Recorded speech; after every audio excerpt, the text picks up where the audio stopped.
Baru-baru ini mantan Kepala BIN Hendro Priyono ungkap adanya pihak asing yang dalangi demo ricuh di DPR. Pernyataannya menuai kontroversi dan perdebatan, tidak sensitif dengan keresahan rakyat terhadap pemerintah dan para pejabat di negeri ini dalam banyak masalah.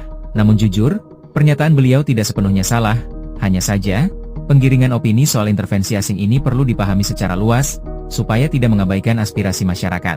Tunggang-menunggang dalam politik pasti selalu ada, baik aktor asing maupun lokal. Tahukah Anda? Ketika masa perang kemerdekaan pun ada campur tangan Amerika Serikat yang turut menekan agresi militer Belanda.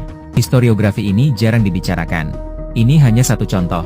Maka dari itu, kita harus paham dulu konteks geopolitik dunia dan relasi internasionalnya supaya tidak mudah dibodoh-bodohi oleh perkataan orang tentang intervensi asing yang motifnya cuma ingin melanggengkan kekuasaan.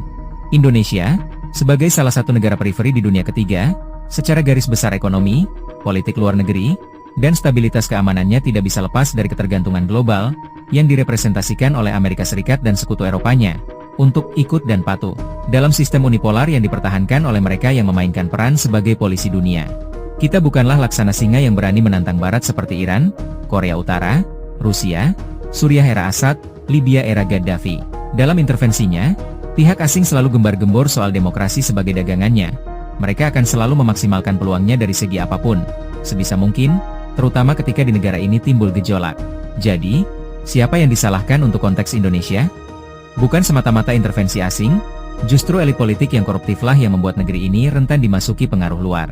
Ketidakstabilan lahir dari dalam, lalu dimanfaatkan pihak luar, terutama melalui kaki tangannya di NGO-NGO yang selama ini paling vokal soal HAM, demokrasi, isu gender, terorisme. Tidak heran mengapa Putin membubarkan banyak NGO yang beroperasi di Rusia, termasuk melakukan pengawasan terhadap mereka, karena disinyalir menjadi agen asing.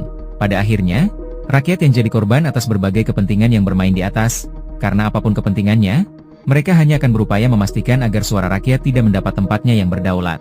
Coba tengok Orde Baru, kurang pro-barat apalagi era pemerintahan itu, antitesa dari Orde Lama. Tapi kita tahu, reformasi 98 juga dicampuri pihak Barat.